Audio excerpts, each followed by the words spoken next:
وسيدنا وسندنا وشفينا ومولانا محمدا عبده ورسوله. أما بعد فأعوذ بالله من الشيطان الرجيم.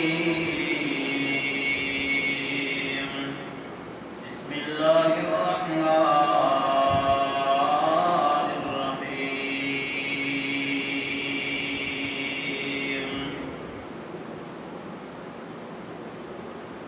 رب هب لي من الصالحين.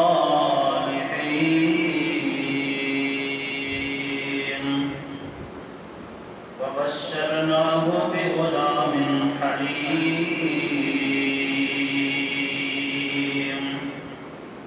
وقال النبي صلى الله عليه وسلم: أنا ابن الذبيحين. سبحان ربك رب العزة عما يصفون وسلام على المرسلين والحمد لله رب العالمين.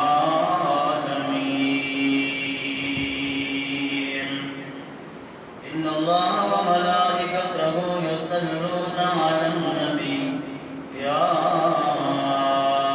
أيها الذين آمنوا صلوا عليه وسلموا تسليما. اللهم صل على محمد وعلى آل محمد كما صليت على إبراهيم وعلى آل إبراهيم إنك حميد مجيد. اللهم بارك على محمد وعلى آل محمد كما باركت على إبراهيم وعلى آل إبراهيم إنك حميد مجيد.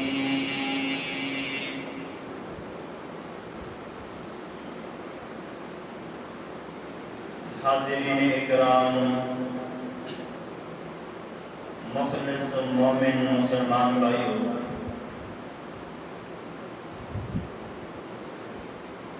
قربانی کے حوالے سے قرآن مقدس میں جو بات آئی ہے وہ بیان کرنے لگا ہوں۔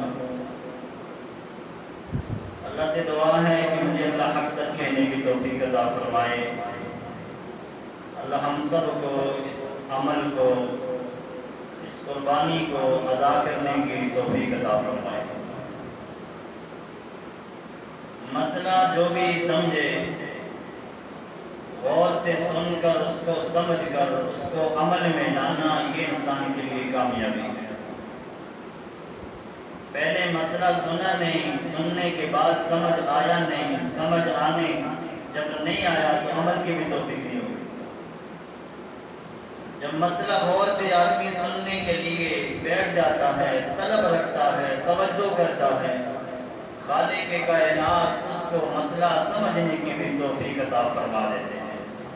جب وہ مسئلے کو سمجھ لیتا ہے، خالق کائنات اس کو عمل کی بھی توفیق عطا فرما دیتے ہیں۔ مسئلہ کیا ہے؟ یہ قربانی آدم علیہ السلام کے دور سے چلی اور الحمدللہ قیامت کی صبح تک یہ قربانی انشاءاللہ عمل میں لائی جائے گی۔ مشہور واقعہ حضرت ابراہیم علیہ السلام کا ہے، جس نے مال نہیں، وقت نہیں، بلکہ جان قربان کی اللہ کے ساتھ۔ مال لگانے والے بھی آپ کو ملیں گے، وقت لگانے والے بھی بے شمار ملیں گے آپ کو، لیکن جانی قربانی دینے والے کم لوگ ہیں۔ اور اللہ کے ہاں مال لگانے کا اگر ثواب ہے، وقت لگانے کا اگر ثواب ہے، تو میں کہتا ہوں جان لگانے کا ثواب اس سے بہت بڑا ہے۔ جب آدم علیہ السلام کے زمانے سے یہ قربانی چل رہی ہے تو پھر قصہ ابراہیم علیہ السلام کا مشہور کیوں ہے؟ اس کی وجہ یہی ہے کہ حضرت ابراہیم علیہ السلام نے جہاں مال لگانے کی بات آئی وہاں بھی کسر نہ چھوڑی، جہاں وقت لگانے کی بات آئی وہاں بھی کسر نہیں چھوڑی، باپ تک کو چھوڑ دیا، آگ میں جان کا نذرانہ پیش کر دیا، لیکن ہر موڑ پہ آگے آئے۔ لیکن جب بات آئی قربانی والی بات جانی لحاظ سے، اس بیٹے کو، جس بیٹے کو اللہ سے رو رو کے مانگا تھا اور تھا بھی اکلوتا ایک بیٹا، اس بیٹے کو پھر خاص کر ذوالحجہ کے عشرہ میں، خاص دنوں میں، خاص جگہ میں، خاص پیغمبر کے بیٹے اسماعیل نبی کو ایک خاص طریقے پر جب ذبح کرنے کے لیے تیار ہو گئے، خالق کائنات کو یہ جگہ بھی بڑی پسند تھی، یہ پیغمبر بھی بڑے پسند تھے، یہ ادا بھی بڑی پسند تھی، یہ دن بھی بڑے پسند تھے، اللہ نے اس واقعے کو مشہور کر دی۔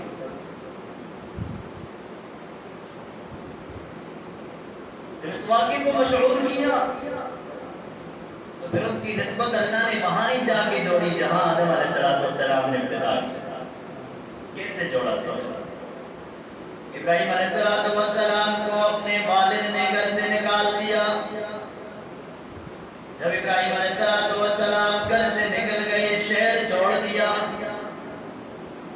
اتنے بڑے پیغمبر دین کی محنت کرتے ہیں کہ لا الہ الا اللہ ابراہیم خلیل اللہ پڑھ لو، اپنا والد تک دشمن، برادری تک دشمن، قبیلے تک دشمن، بادشاہوں تک دشمن۔ جب زندگی کی محنت کا آخری لمحہ نظر آیا کہ یہ مایوس ہو گئے، اب یہ کلمہ پڑھنے کے لیے تیار نہیں ہے، اب یہ میری بات سننے کے لیے تیار نہیں، یہ مجھ سے مایوس ہے، اور میں تو اللہ کی رحمت سے بڑی امید لگائے محنت کر رہا ہوں، اپنا شہر چھوڑ دیتے ہیں، اپنے والد کو چھوڑ دیتے ہیں، اپنے خاندان کو چھوڑ دیتے ہیں، ایک حضرت سارہ کو اور ایک حضرت لوط کو جنہوں نے کلمہ پڑھا تھا، ایک بیوی ہے اور ایک بھتیجا ہے، حضرت لوط علیہ السلام کو لے کر، حضرت سارہ کو لے کر یہ تین آدمی گھر سے نکل گئے۔ ابراہیم علیہ السلام، سارہ اور لوط علیہ السلام پیغمبر بن کے بعد اللہ کریم کا نظام دیکھو، تنے تنہا ہیں، اولاد کوئی نہیں، سارا بیوی زندگی ساتھ گزار رہی ہے لیکن اولاد کوئی نہیں۔ حضرت سارہ کو راستے میں بادشاہ پوچھتی ہے، یہ سارہ ابراہیم کی کیا لگتی ہے؟ کہا میں ابراہیم کی بہن ہوں۔ کہا ابراہیم یہ سارہ تیری کیا لگتی ہے؟ کہا یہ میری بہن ہے۔ سارہ نے کہا ابراہیم میرا بھائی ہے۔ ابراہیم علیہ السلام نے کہا یہ میری بہن ہے، کیونکہ اسلامی لحاظ سے ہم سب مسلمان ہیں، آدم علیہ السلام کے بچے بچیاں۔ جب حضرت سارہ نے کہا یہ میرا بھائی ہے اور ابراہیم علیہ السلام نے کہہ دیا میری بہن ہے، تو مسئلہ تو یہ تھا، قانون تو یہ تھا، بادشاہ کا طریقہ یہ تھا کہ جو مرد کہہ دیتا یہ میری بیوی ہے، بادشاہ اس بیوی کو پکڑ لے، اور جو مرد کہتا یہ میری بہن ہے، بس بادشاہ اس کو نہیں چھڑتا۔ لیکن بس نبیوں کے لیے آزمائشیں ہوتی ہیں نا، آج بات مشکل ہو گئی۔ آج سارہ نے کہہ دیا ابراہیم میرا بھائی ہے، ابراہیم نے کہہ دیا سارہ میری بہن ہے، تو قانون اور طریقے کے مطابق ان کو چھیڑ چھاڑ نہیں کرنی تھی، چھوڑ دینا تھا۔ لیکن بتاؤ جو کچھ کرتا ہے کون کرتا ہے جی؟ اللہ کرتا ہے۔ دنیا مشکلیں تلاش کرتی ہے، مشکلیں ڈھونڈتی ہے، تنگیاں دیکھتی ہے، ہر ایک کو پریشان کرتی ہے، میرا رب ہر ایک کو خوشحالیاں دیتا ہے۔ حضرت ابراہیم علیہ السلام بڑے پریشان ہو گئے کہ مجھے بھی بند کر دیا کمرے میں، اور میری بیوی سارہ کو بھی بادشاہ نے ظلمن بند کر دیا۔ اللہ سے دعا کرتے ہیں، اللہ تو عزت کی حفاظت کرنے والا ہے، تو حیا کی حفاظت کرنے والا ہے، تو ایمان یقین کی بھی حفاظت کرنے والا ہے۔ ادھر ابراہیم علیہ السلام دعا کرتے ہیں، ادھر سارہ خود اللہ سے دعا کرتی ہے۔ بادشاہ جب سارہ کے قریب ہوتا ہے اللہ کریم مدد فرما دیتے ہیں۔ کیسے مدد ہوتی ہے؟ بغیر اسباب کے، بغیر واسطوں کے، بغیر وسیلے کے زمین پاؤں کو پکڑ لیتی ہے کہ تو ہاتھ لگا تو صحیح۔ بادشاہ ہو تو اپنی جگہ ہو، پیسہ ہے تو اپنی جگہ ہے، فوج ہے تو اپنی جگہ، تجھے ہاتھ تو لگا۔ بادشاہ وقت سمجھ گئے کہ میرے پاؤں کو پکڑنے والے تو جنات ہیں، جس زمین نے پکڑ لیا ہے، ایسا کرنٹ لگ چکا ہے، ایسے جن لگ چکے ہیں، اب جان نہیں چکے۔ سمجھ گئے سارا لڑکی تو کوئی بڑی نیک ہے، بس دعا کر میری جان دی، مجھے تو اپنی جان کا مسئلہ پڑ گیا، میں تجھے پریشان کر رہا تھا، میں خود پریشان ہو گیا، دعا کر تیرا رب مجھے چھوڑ دے، میں تجھے بھی چھوڑ دیتا ہوں۔ غیب کون جانتا ہے؟ سارہ نے کہا میرے رب اس بادشاہ کو چھوڑ دے، اگر وہ مظلوم ہے اور اس کو تو نے پکڑ لیا ہے تو اس کو چھوڑ دے، مجھے کسی سے دکھ کی امید نہیں، میں تو دکھ دینے نہیں آئی ہوں، میں تو بس اپنی عزت کا مسئلہ بس۔ جو ہی پاؤں چھوڑے گئے زمین کی طرف سے، یہ پھر حسن و جمال کو دیکھ کر پھر برداشت نہیں ہوا، پھر سارہ کے قریب ہو گیا، جو ہی قریب ہونے لگا پھر زمین نے پکڑ لیا، دو بار پھر دعا کروائی، پھر زمین نے چھوڑ دیا، تیسری بار پھر حرکت میں آیا، جوش آیا، پھر قریب ہوا، پھر زمین نے پکڑ لیا، ہاتھ نہیں لگا، ابھی قریب قرب نہیں ہوا اس کو، رب نے پہلے حفاظت کر دی۔ اللہ اپنوں کی ایسے حفاظت کرتا ہے، بس ایمان بنانا تمہارا کام ہے۔ ہم تو آج مشکلوں میں تب پڑے ہیں کہ کلمہ ہمارا پہلے ٹھیک نہیں ہے، روزے نمازیں ہمارے ٹھیک نہیں ہے، ایمانداری ہماری مضبوط نہیں ہے، ورنہ ایماندار کی آج بھی اللہ ہی مدد کرتا ہے، پہلے بھی اللہ ہی نے مدد کی، اور مدد کا وعدہ بھی ایمان کے ساتھ ہے۔ انتم الاعلون ان کنتم مؤمنین۔ سمجھ گیا کہ سارہ بڑی نیک خاتون ہے، نیک کیوں نہ ہو، پیغمبر کی بیوی، نیک کیوں نہ ہو، پیغمبر پہ کلمہ پڑھ چکی ہے، کفر کے دور میں ایک آدمی کلمہ پڑھے، کتنی بڑی قربانی۔ بادشاہ نے اس سارہ کو چھوڑا کیا، سارہ کو کہا مجھے تجربہ ہو چکا ہے، تو بڑی دیندار عورت ہے، ہر موڑ پہ اللہ تجھے سنبھالے گا، تیری حفاظت کرے گا، میں تجھے ایک لڑکی دیتا ہوں جس کا نام ہاجرہ ہے، یہ تیری خدمت کرے گی، مجھے بھی تو ثواب ملے گا۔ لینے کے بجائے دینے والے، کیا کہتے ہیں، لینے کے لیے نکلا تھا لیکن دینے والے۔ اب سارہ حضرت ابراہیم سے زندگی گزار رہی ہے لیکن اولاد کوئی نہیں، اور سارہ کی خدمت میں جب ہاجرہ آئی تو سارہ نے ہاجرہ کا نکاح حضرت ابراہیم علیہ السلام سے کر دیا۔ حضرت ابراہیم علیہ السلام گھر سے سارہ کو لے کے نکلے، لوط کو لے کے نکلے، آگے ہاجرہ بھی مل گئی، پہلے 3 تھے اب 4 ہو گئے۔ رب سے دعا کرتے ہیں رب هب لی من الصالحین، اے اللہ بیوی بھی تو نے دے دی ایک نہیں تو، لوط پیغمبر بھتیجا بھی تو نے مسلمان کر کے دے دیا 3، لیکن اللہ اولاد ہوتی ہے، تجھے اولاد کی خوشیاں بھی عطا کر۔ خالق کائنات نے اس ہاجرہ کے بدن سے بیٹا دیا جس کو دنیا اسماعیل کہتی ہے۔ کہنے والا بولو کون ہے؟ اسماعیل کو پیدا کرنا تھا تو ماں کا بندوبست کیا کہ نہیں کیا؟ ماں کو پیدا کرنا تھا تو بادشاہ کا ذریعہ لایا کہ نہیں لایا؟ اور بادشاہ کے ذریعے ہاجرہ کو دلوانا تھا تو ہاجرہ سارہ کو سامنے لایا، اور سارہ کے ہاتھ اٹھانے سے بادشاہ کے پاؤں کو زمین نے پکڑا۔ یہ سارے اسباب کس نے پیدا کیے تھے؟ میرے رب نے۔ سارہ کی عزت بچ گئی، سارہ کو تحفہ بھی مل گیا، ابراہیم کو بیٹے کا سبب بھی مل گیا، ابراہیم علیہ السلام کے لیے درجے کا ذریعہ بھی بن گیا۔ اب وہ سارہ جو ساتھ چل رہی ہے اس کی ابھی اولاد نہیں، میں آپ کو بتاتا ہوں کہ اللہ اولاد کیسے اس کو دیتے ہیں، اور ہاجرہ کو پہلے اولاد مل جاتا، جس نے زیادہ عمر گزاری اس کی اولاد نہیں، جس نے تھوڑی عمر گزاری اس کے ذریعے اللہ اولاد دے دیتا ہے۔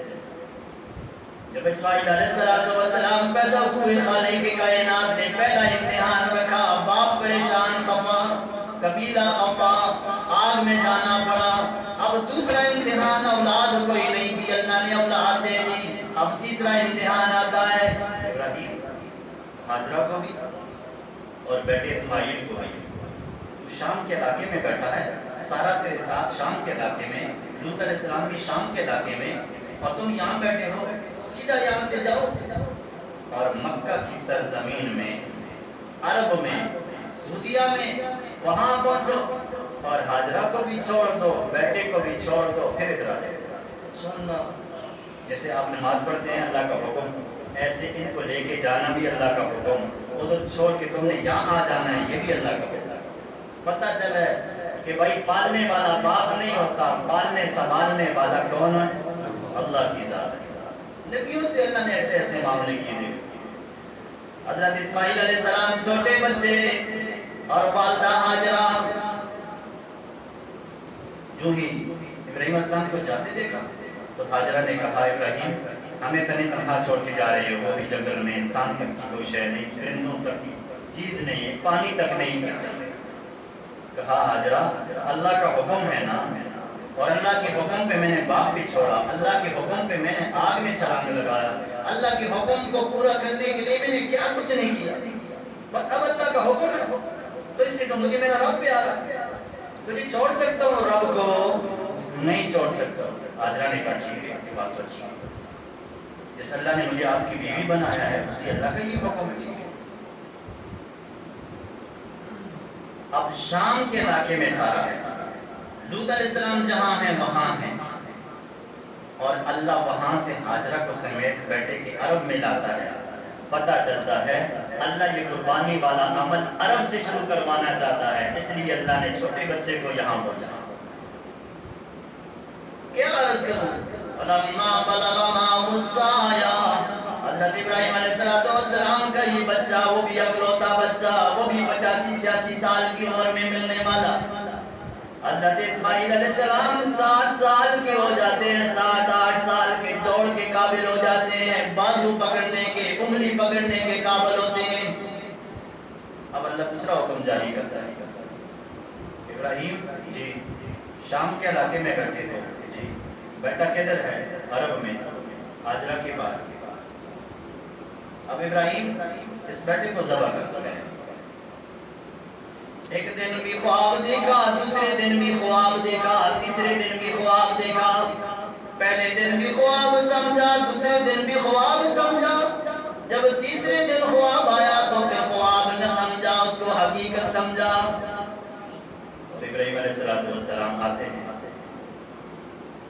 اور بیٹے کے سامنے بات رکھتے ہیں، بیٹے میں نے تو ایسی خواب 1 دن 2 دن 3 دن دیکھ لی، 7 ذوالحجہ 8 ذوالحجہ 9 ذوالحجہ تینوں میں تو میں نے خواب دیکھا، اب تو کیا کرنا چاہتا ہے؟ بیٹے اسماعیل کہنے لگے افعل ما تؤمر، ابو اللہ کا آرڈر ہے تو پوچھنے کی کیا ضرورت ہے، تجھے بھی اللہ چاہیے مجھے بھی اللہ چاہیے۔ فلما اسلما، دونوں تیار ہو گئے، باپ نے کہا ذبح کرنے والا میں، بیٹے نے کہا ذبح ہونے والا میں۔ باپ نے کہا ذبح کروں گا تو قربانی کا اجر مجھے ملے گا، بیٹے نے کہا ذبح ہو جاؤں گا تو قربانی کا اجر مجھے ملے گا۔ آپ بھی چاہتے ہو نا کہ قربانی کا اجر ملے نا؟ ہاں، قربانی بڑی شوق کی چیز ہے، یہ کوئی جبر اور زور کی چیز نہیں ہے، بڑی شوق کی چیز ہے۔ اب شوق ہے تو قرآن کہتا ہے فلما اسلما، دونوں اس کام پہ مسلمان ہو گئے، دونوں اس کام پہ فرمان بردار ہو گئے، دونوں تیار ہو گئے۔ ٹھیک ہے، ہاجرہ سے بیٹے کو لیا اور ہاجرہ کو بتایا نہیں، کیوں؟ شام کے علاقے سے آتے تھے، کھانا پانی دے دیا کرتے تھے، پھر چلے جاتے تھے، اسی طرح آ جائے بیٹے کو لے کے نکلتے۔ شیطان دوڑ کے آتا ہے ہاجرہ کے پاس، ہاجرہ مجھے پتا ہے تیرا ایک ہی بیٹا ہے، اور ابراہیم علیہ السلام اس کو لے کے چلے گئے مینا کی طرف لے کے جا رہے ہیں، اور تو ادھر صفا پہ بیٹھی ہے، اور مینا بہت دور ہے، 2-3 گھنٹے کا سفر ہے۔ اور ادھر جا کے بیٹے کو ذبح کر دے.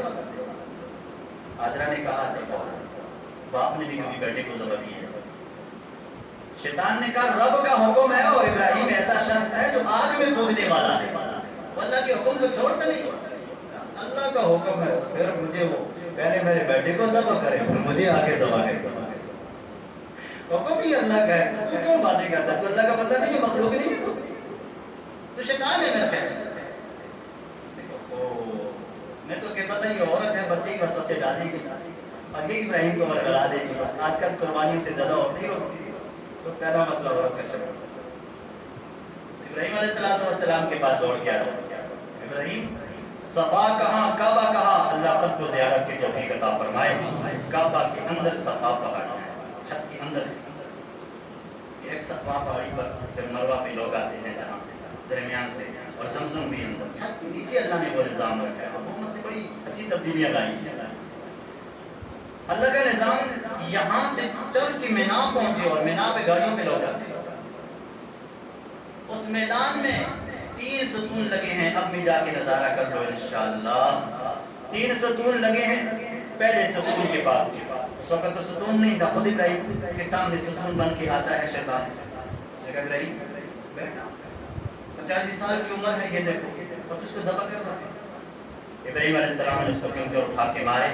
آج بھی الحمدللہ جس کو کنکر انشاءاللہ آج کل پرسوں ماریں گے تو انشاءاللہ یہ ثواب ابراہیم علیہ السلام کو مفت میں مل رہا ہے. ابتدا انہوں نے کی انتہا انشاءاللہ اللہ قیامت تک رکھے گا. ابراہیم علیہ السلام نے کنکر مارے بات نہیں مانی. آگے چل کر کے پھر اسماعیل علیہ السلام کو وسوسہ دیا کہ ابو تجھے ذبح کرتا. اس نے بھی کنکر مارے. تیسرے مقام پہ پھر ابراہیم علیہ السلام کو وسوسہ دیا جب چھری ہاتھ میں پکڑی ہے ذبح کرنے کے قریب ہو گئے. ابراہیم علیہ السلام نے پھر اس کو کنکر مارے. اب 3 ہی جگہ کنکر مارے گئے اور 3 ہی جمرات ہیں. کنکروں کے لیے پتھر بھی اللہ پیدا کر دیتا ہے. وہ پتھر بھاری ہوتے ہیں لوگ جیب میں ڈال کے ادھر نہیں ڈالتے. اس کو ادھر سے ادھر مارتے ہیں ادھر سے پھر ادھر آ جاتے ہیں. نظام کون پورا کرتا ہے جی؟ اس نے اللہ پورا. وہ کتنے حجی جاتے ہیں کتنے پتھروں کی ہر ایک ساتھ اٹھائے کتنے ہوتے ہیں وہ نظام بھی میرا اللہ پورا کرتا ہے. نظام ہی جو کہ حج نام قربانی نام ابراہیم علیہ السلام کی یادوں کا ہے. ابراہیم علیہ السلام نے جو کیا وہ حج ہے. ابراہیم علیہ السلام نے جو کیا وہ قربانی. بس جو کرو گے ان کا نام آئے. جب شیطان سے بات حل نہیں ہوئی ابراہیم علیہ السلام نے پتھر مار کے بگا دیا. اپنے بیٹے کو سیدھا لٹایا جیسے آپ جانور کو لٹاتے ہیں. چھری چلاتے ہیں. تفسیر میں لکھا ہے اللہ نے یہاں تانبا پیدا کر دیا تھا. کس نے پیدا کر دیا جی؟ جو اللہ آدم کو بغیر ماں باپ کے پیدا کرے جو عیسیٰ کو بغیر باپ کے پیدا کرے وہ گوشت کے اندر تانبا بھی پیدا کرنے میں کیا ہے بولو قادر. جب تانبا یہاں رکھا تو چھری چلتی ہے. میرا رب کیونکہ چلاتا نہیں. بیٹا اسماعیل کا جواب سنا. ابو پہلی بات تو یہ ہے کہ میرے ہاتھ بازوں کو پاؤں کو باندھ دو اور سر پہ پٹی باندھ دو. 1 نمبر 2 سیدھا لٹانے کے بغیر مجھے الٹا لٹا دو تاکہ شفقت بدری نہ آ جائے محبت جوش نہ آ جائے آدمی نرمی نہ آ جائے. اور نمبر 3 امی کو تو آپ نے بتایا نہیں ہے تو میرا سلام بھی امی کو جا کے کہنا. اور آخری بات اپنے کپڑوں کو مجھ سے بچانا. آپ کے کپڑوں پہ خون لگے گا امی کیا کہے گی؟ آخر انسان ہے. آپ بھی اپنی آنکھوں کو چھپائیں اور دل کو مضبوط کر کے مجھے الٹا لٹا. جیسے سیدھا طریقہ ہوتا ہے ایسے پھر انہوں نے چھوڑا. پہلے ایسے لٹایا پھر الٹا لٹایا. اس لیے قرآن کہتا ہے تلقوا للجبین ماتھے پہ لٹایا ایسے. پھر چھری چلائی. نبی کی طاقت ہے لیکن ذبح نہیں ہو رہی. اوپر سے آواز آئی نادیناہ یا ابراہیم. اے ابراہیم خلیل آپ نے خواب میں دیکھا تھا ذبح کر رہا ہوں لہذا ذبح کر رہے ہو. آپ نے کیا کہا تھا ذبح کر رہا ہوں. کتنی بھی ذبح کر دی. آپ نے کہا تھا ذبح کر رہا ہوں. بیٹی کو ہاتھ میں چھری ہے تو ذبح کر رہے ہو نا. آپ نے تو کوشش پوری کر دی. ذبح کرنا کس کا کام ہے؟ ہاتھ میں چھری لے کے بس پہ پھیرنا اس کو کہتے ہیں. آپ ذبح کر رہے تھے یہ خواب دیکھا تھا. صدقت الرؤیا آپ سچے آپ کا رب سچا آپ کی خواب سچی. اچھا رب خواب تو سچی ہو گئی تو پھر آپ ادھر دیکھ دمبا کھڑا ہے. فدیناہ بذبح عظیم،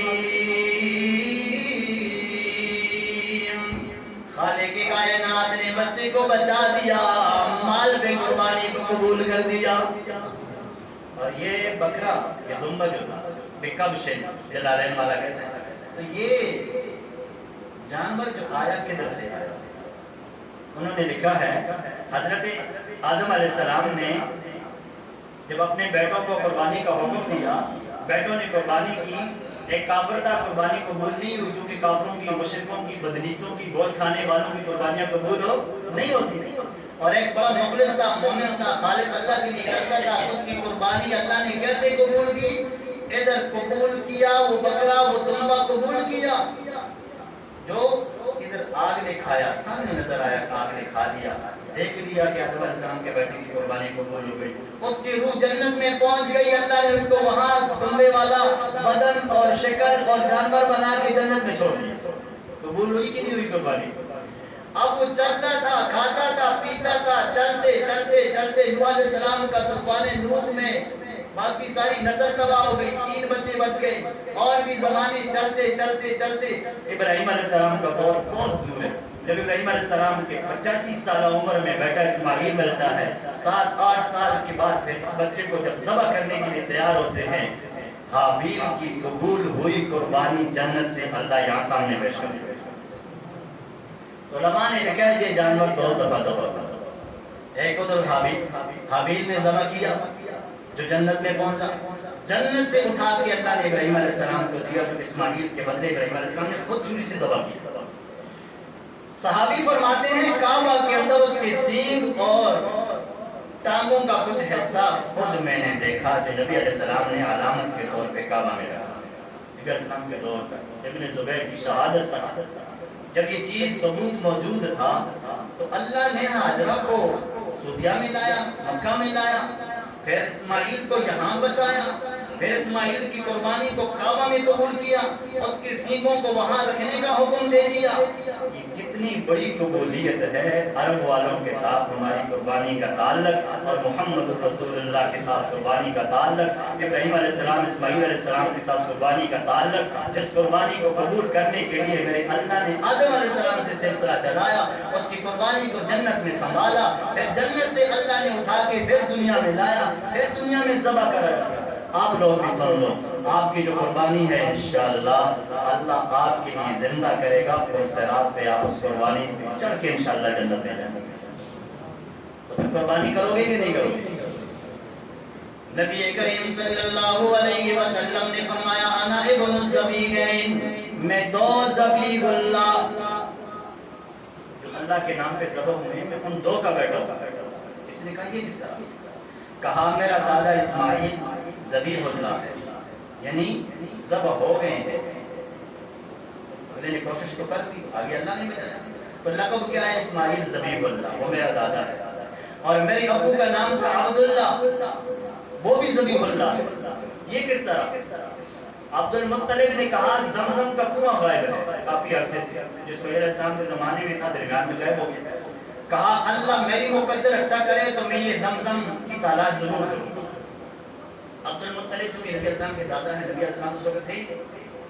عبد المطلب کے بیٹے ہیں 10، اور عبد المطلب نے نظر مانی کہ یہ کنواں ضرور میرے ہاتھوں میں کرے گا تاکہ دنیا کو فائدہ ہو، اتنا بڑا عظیم کنواں ہے، کیوں غائب ہے؟ پتہ نہیں کہاں تھا، نشان تک کوئی نہیں۔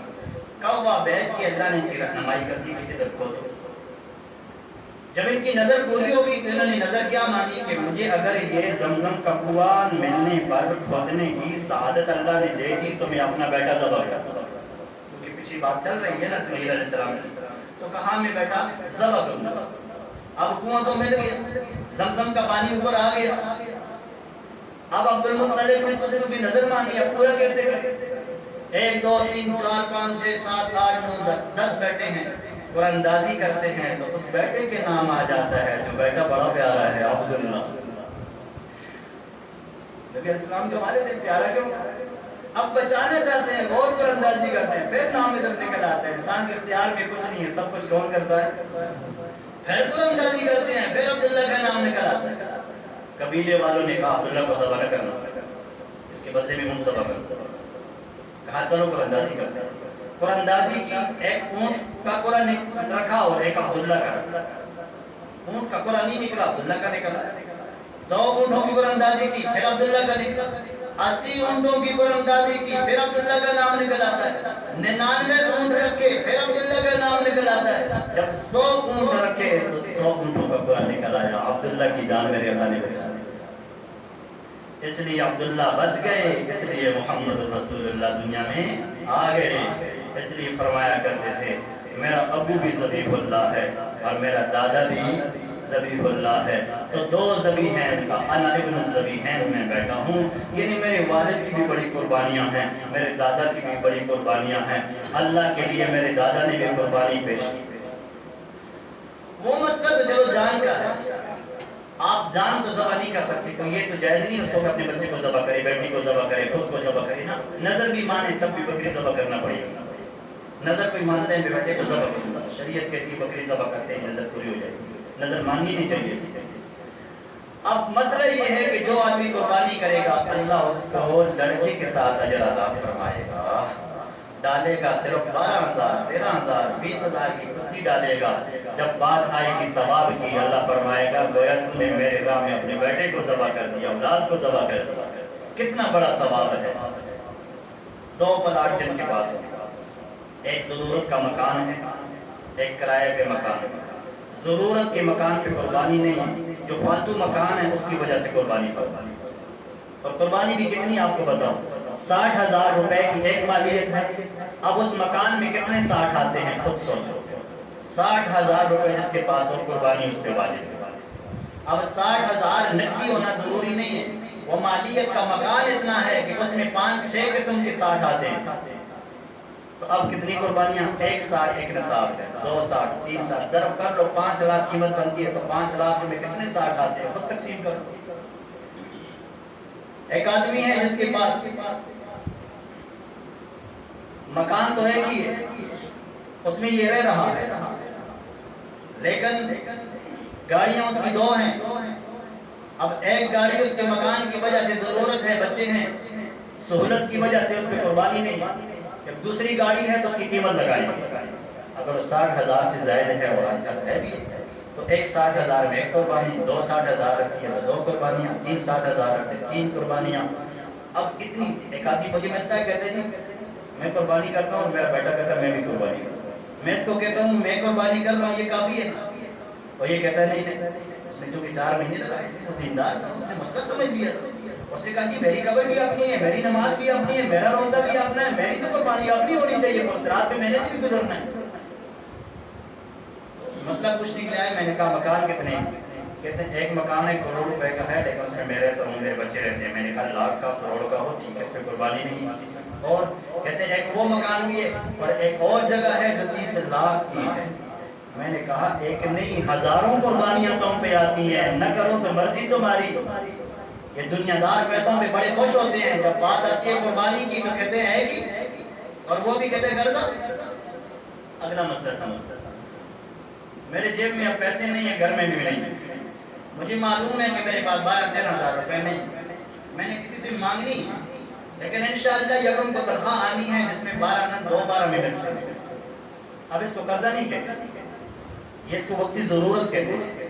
ایسا شخص جس کے پاس جیب میں نقدی پیسے نہیں ہیں اس کو ہم مقروض نہیں کہیں گے. ہم یہ نہیں کہیں گے اس کے پہ قرضہ ہے یا اس کے پاس پیسے نہیں ہیں، قربانی نہیں ہے نا. اس کی مالیت تو ہے، پلاٹ تو ہے، گاڑی تو ہے، ضرورت سے زائد پیسے تو ہیں، مال تو ہے، گھر میں 4 بسترے ہیں، 2 ضرورت ہے، 2 فالتو ہیں، اس کی قیمت تو لگا. شریعت کا اعظم بابے پہ قربانی لازم نہیں کرتی، شریعت مالیت پہ قربانی لازم کرتی. اگر بابے پہ لازم کرتی تو کسی کی جیب میں ہے کسی کی جیب میں نہیں، یہ کاغذ ہے، ہاتھ کی میل ہے، آج ہے کل نہیں ہے. لیکن شریعت کہتی مالیت تیری کیا ہے، کاغذوں میں انتقال میں تو مالک ان چیزوں کا بنا ہے. مرنے کے بعد قیامت کے دن تو جس وجہ سے لوگوں کو پکڑ سکے اس مالیت کو تو مالک کتنا ہے، جتنی چیزوں کا تو مالک ہے وہ تیری. ضرورت کے درجے میں ہے تو قربانی نہیں، ضرورت سے زائد ہے. میں نے کیا کہا 3 جوڑے کپڑوں کی ضرورت ہے، 4 5 6 یہ جو 3 اور ساتھ گھر میں رکھے ہیں نا ان کی قیمت لگاؤ، کم از کم 500 روپے لگا دو تو 3 جوڑوں کی 1500 روپے بن گئی. یہ 15 نقد. یہ بھی مالی ہے، یہ بھی قربانی میں گنا جائے گا۔ 4 بستر ہیں، خاون بیوی 2 ہیں، 2 تو ضرورت ہے، 2 بستر فالتو ہیں، 1500 وہ کر لو اور 1000 روپے 2 بستروں کا لگا لو، 500، پھر بات 2500 پہ چلے گی۔ برتن گھروں میں ہمیشہ عورتیں ضرورت سے زائد لے کے رکھتی ہیں، فرنیچر بھی زائد ہوتا ہے، کئی قسم کا سامان زائد ہوتا ہے، ان ساری زائد چیزوں کو جمعے کے دن بھی حساب لگاؤ، جمعرات کے دن بھی حساب لگاؤ، بدھ کے دن بھی حساب لگاؤ۔ میں نے کیا کہا جی؟ بدھ کے دن عید ہے تو پہلے دن عید پر قربانی، بدھ کے دن نہ ہو سکی تو پھر کیا جمعرات کے دن بھی قربانی ہو سکی، جمعرات کے دن نہ ہو سکی تو جمعے کے دن بھی قربانی ہوگی۔ کیسے ٹھیک ہے؟ تو مسئلہ یہ نہیں 3 دن قربانی ہوتی ہے، 10 1 11 2 12 3، 10 کو گنو تو 3 دن، 13ویں کو قربانی پھر نہیں ہوتی، 13ویں خود تکبیرات ہوں گی۔ تسلیم بھائی قربانی چھوٹا عمل نہیں ہے، قربانی فرض ہے، اس نے تو کرنی ہے انشاءاللہ۔ حتی الامکان نبی علیہ السلام کی زندگی کو مد نظر رکھو، تنگ ہو کر حالات آگے پیچھے کر دو لیکن قربانی نہ چھوڑو۔ پچھلے جمعے میں ہمارے ساتھ بابا جی شریک تھے، آج اس جمعے میں نہیں ہیں، اب ان کو قربانی کام آئے گی کہ نہیں آئے گی؟ اب قبر میں ان کو جو چیز کام آئے گی وہ کرنے کی چیز اب ہے۔ انسان کی زندگی کا کوئی علم نہیں ہے، کوئی نہیں گارنٹی ہے ہی نہیں کہ کب، اور آپ کو تو ویکسین لگا دیے لوگوں نے، انہوں نے کہا 2 سال کے اندر آپ مر جائیں گے، تو یہ پہلے سال قربانی کر لو، شاید دوسری قربانی بھی آپ کو مل جائے، اللہ دے دے۔ اور آخری مسئلہ بتا رہا ہوں، بدھ کے دن اگر عید ہے تو منگل کے دن فجر کی نماز سے لے کر 13ویں کی عصر تک 23 نمازیں گن لینا، منگل کی 5 بدھ کی 5 اسی طرح 13ویں کی عصر تک اللہ اکبر لا الہ الا اللہ واللہ اکبر اللہ اکبر وللہ الحمد، یہ تکبیر پڑھنا مرد عورت سب پہ فرض ہے، اور مرد پڑھیں گے مسجد میں، عورتیں پڑھیں گی اپنے گھروں میں۔ تو عورتوں کو مسئلہ انشاءاللہ پہنچاؤ گے یا نہیں پہنچاؤ گے؟ یہ تکبیر خود یاد کرو گے کہ نہیں؟ عید کی نماز کا بھی سن لو انشاءاللہ، قربانی کا دن ہے جو ہمیشہ ہم عید کی نماز چھوٹی بھی 7:15 بجے پڑھ لیتے ہیں، یہ تو بڑی عید ہے، 7:15 انشاءاللہ کوشش کریں گے کہ عید کی نماز پڑھیں گے کیونکہ پھر جمعہ تو بعد میں آ رہا ہے، پہلے آپ کو بتا دوں عید کی نماز پر وقت پڑھیں گے، 7:15 بجے انشاءاللہ پڑھیں گے، زندگی ہوئی تو اس کے بعد جا کے انشاءاللہ قربانی کرنا۔ آخر دعوانا الحمدللہ۔